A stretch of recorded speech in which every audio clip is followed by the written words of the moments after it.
Hey, hello. This is your man Nicholas Shephard from the Shephard Family Enterprise Business Administration Information System Consultants.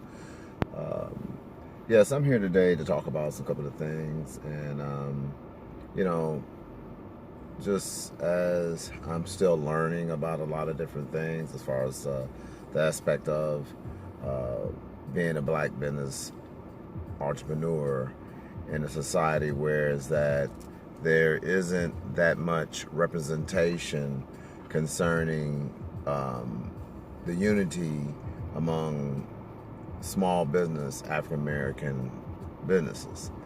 Um, Again, my thing is that the biggest thing that I'm trying to approach in most of the African American communities is to try to encourage them to engage in the Africans' interest in how to do business in this country. Uh, the Africans have a large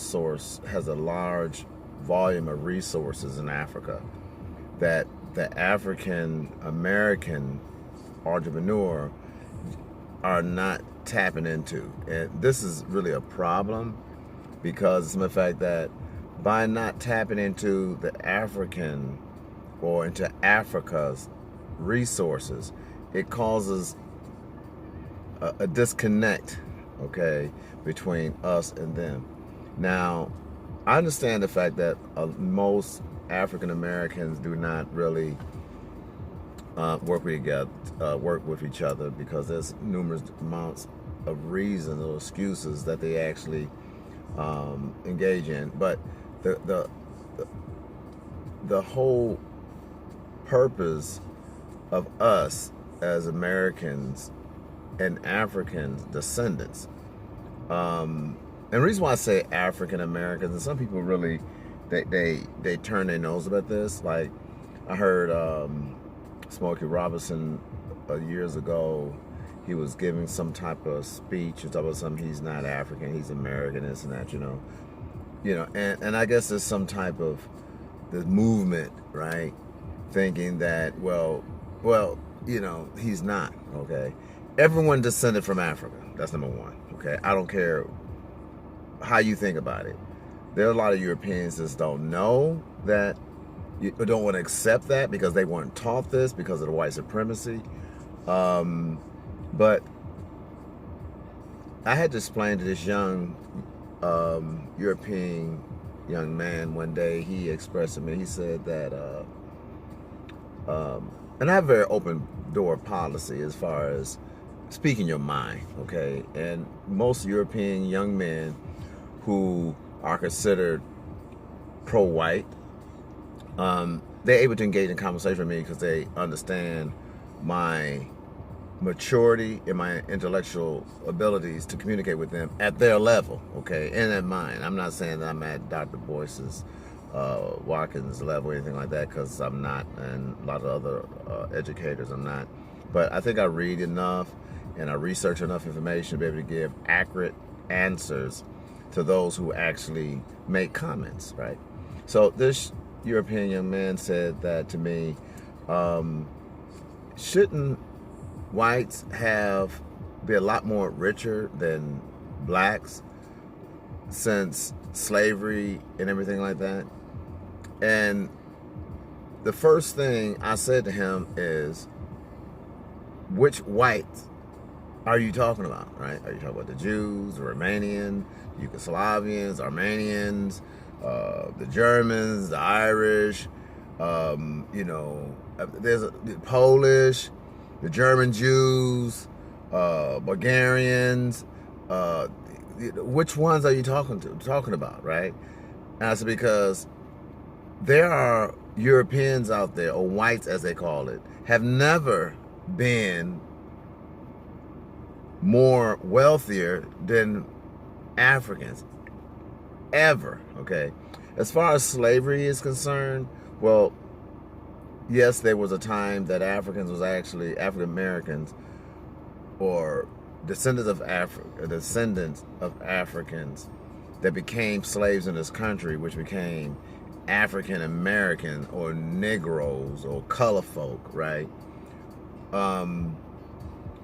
They tend to think that that small segment in time, you understand this earth been around for billions of years, right? And as far as documenting the timeline between when man first encountered understanding, which goes way back, you talk about like thousands of years ago, I explained to this young man, the only difference between you and me is the sun. That's it, okay? And the timeline, he didn't understand, but I explained to him. Some of them did understand this. And, but anyway, moving on, I have spoke to and many African Americans about helping me and engaging into some type of dialogue concerning African American businesses and stuff like that, you know. Of course, they don't engage in conversation with me. They say, yeah, you know, okay, I'm looking, but they never contact me. I give my, you know, I have these little brochures that I have, right? You know, and I keep them, I take them to work with me, right? Whenever I go, and I have these little brochures here that I have that I made up, right? And the brochure basically have, it has an introduction, you know, so that and have a lot of information in it concerning my business. You can go out to www.shephardfamilyenterprise.com, and on my website it actually has this as an attachment, a PDF, and you can actually look at it yourself. And it lists a lot of different things about the Shephard Family Enterprise and what I'm trying to encounter.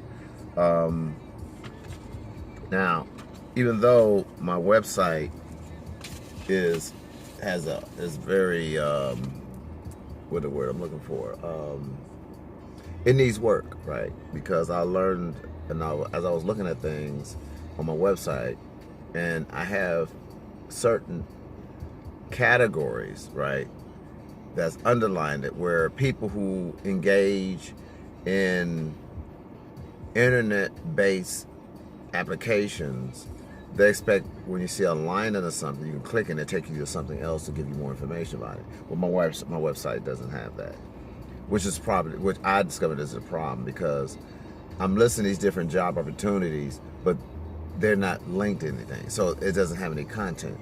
So I'm in the process of updating that and adding it. But my thing is that, should I gather information and create a PDF to display that information, or should I just, you know, take it to my blog site and list a lot of information? I'm thinking about moving to my blog site, because there, I want people to engage in that and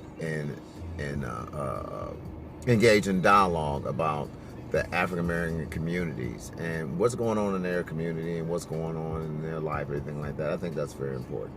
Okay, so my thing is that if African Americans really want to work together, it starts with the child, right?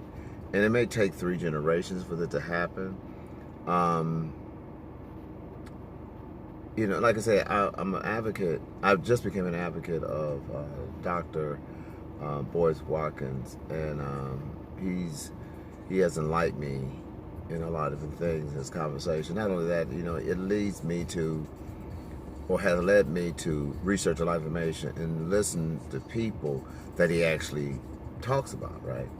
And it makes sense. He makes a lot of sense. You know, he's a very educated man that I really respect. So the thing is that he was talking about a lot of different people. You know, he talks about a black community, and then he was talking. Then there was this thing he was talking about Charlemagne. Then he had something on his site concerning Monique, her beef with Steve Harvey, and Steve Harvey and who else was that? Charlemagne. Charlemagne, Steve Harvey, and some other person, right? Which I can't say about that. You know, that I really don't care to, you know. But, and I listen to Dr. Watkins, Boyce Watkins, and he made some valid points. You know,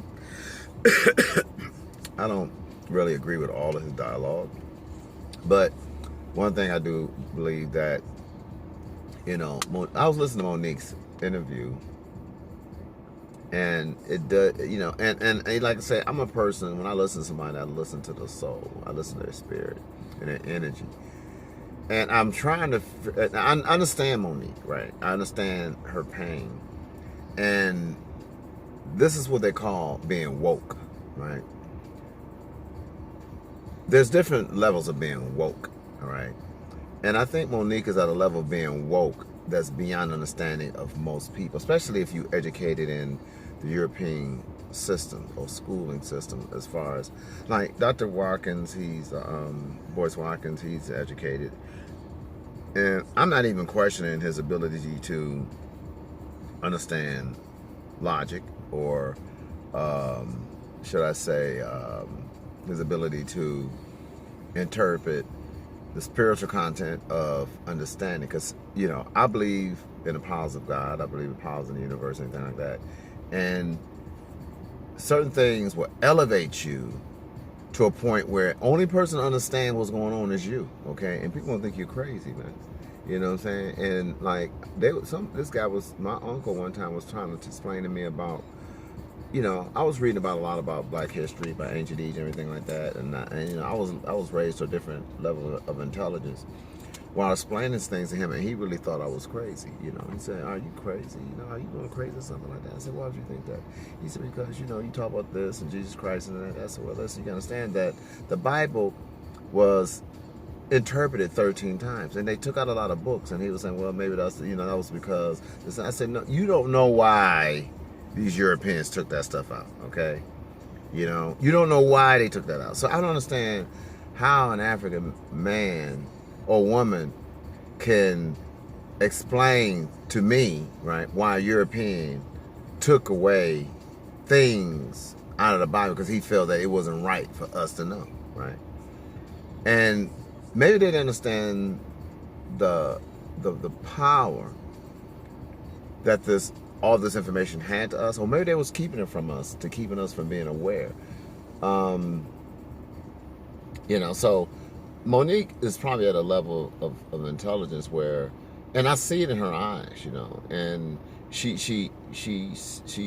thinks with her spirit and the energy of the universe and everything like that, and she, you know, and you have to be on that level to receive, because some things words just can't explain. You just have to, you know, it's an unspoken energy that transfers itself from mind to mind, right? So that's really broad.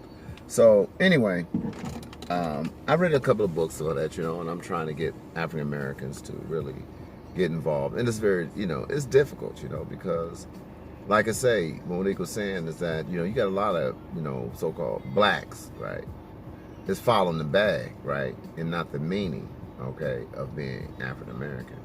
And those who actually laid the path for us to be who we are today. A lot of us have forgotten that, right? Like myself, I was never taught. Like my grandfather was white. He was Irish, and my mother's raised in an all white, you know, setting. My father's from the South, right? But he was raised in Detroit, Michigan, and so that, you know. So you got to stand under that transition. A lot of people was trying to be accepted. African Americans trying to be accepted. They didn't want to be shunned because it was being shameful to be black, or if you set yourself in a position around white, you felt uncomfortable and all that, you know.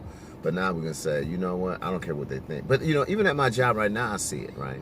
And I see the boldness of some Europeans, man, when they know they constantly looking back in the 1800s, man, when Africans are slavery, and they really, you know, and you got people still believe that, you know, they still believe that, you know, we still bound, and we are, you know, some of us are bound mentally because we don't want to step out of the light. See, sometimes you got to step into the darkness, man, you know what I'm saying, to get to the next level. You got to move back out of the light so no one can see you, and then move. When they see you pop up, you pop in a different area, right, with power. And of course, they don't like to see us talking because they don't want us to have strength, right? You know what I'm saying? But I see them at work, and they talk about a lot of different things, so that, you know. And I see a lot of different, you know, people, especially Africans, right? African Americans. You know, I have to check some of them, and I tell them, listen, you know, me myself, I don't really engage in dialogue with certain Europeans, women, right? You know what I'm saying? The older ones I do. But I have to feel their spirit, because the young ones I don't even associate with, because they are really screwed up, right? And then you have these so-called white supremacy Europeans, right, out there, who look down on you, and they think they think they're better than you, like that, but they won't talk to you because you embarrass them. You will embarrass them. The ones who are educated will embarrass them, but they don't listen to you. They won't stand around and let you influence them like that, you know what I'm saying? But they sit there and they talk to each other. They do this, they have this all about themselves, whereas that when they talk to each other and let them know that, hey, listen, we white, and I'm telling you something, half them persons aren't white, man, you know what I'm saying? They're just a high, light-skinned black person, and because they have the white appearance, they accepted being white, you know what I'm saying? And if you check, you see, and that's why they're trying to that's when they come up with that DNA, so I didn't trace people's roots, man. That's gonna reveal a lot of different stuff, and I'm hoping that don't destroy the black community, because that may give them a reason to say what they say to us and get away with it, man, because they're gonna try to throw that junk in the courts. And by throwing that in the courts, so that and trying to justify that, listen, I'm black too, I should be able to say this, say this and that, but see, there's a difference, because if there's hatred, you know what I'm saying, because you're different, or you feel that you're better, or you're part of the white supremacy movement, which a lot of them think they are, but they're not. A lot of them don't even know who David Hemp is, right? You know what I'm saying? And David Hemp is the person who actually started the white supremacy back in the 1700s. And he was actually, the reason why he started it, because by that, he was pretty much questioning the ability of this African professor that was actually trained, he was educated in, I can't, it's like the genealogy, how you pronounce it, of the Africans and how they moved across the continent and this and that, and the bone structure and how we were superior and everything like that, And he was educated in Europe, right? You know what I'm saying? And you have a lot of Europeans think that all Africans, man, were slaves, and they weren't, man. I'm told, like, all Africans were slaves, just like all Jews and stuff like that didn't go to the fucking, didn't go to the motherfucking prison camps, man. You know what I'm saying? Because they had money and they had the ability, man, to buy themselves out and get their documentation changed, man. And they paid off a lot of different people, man. And they lived a very comfortable life, man, you know what I'm saying, when the Nazis was running across Europe.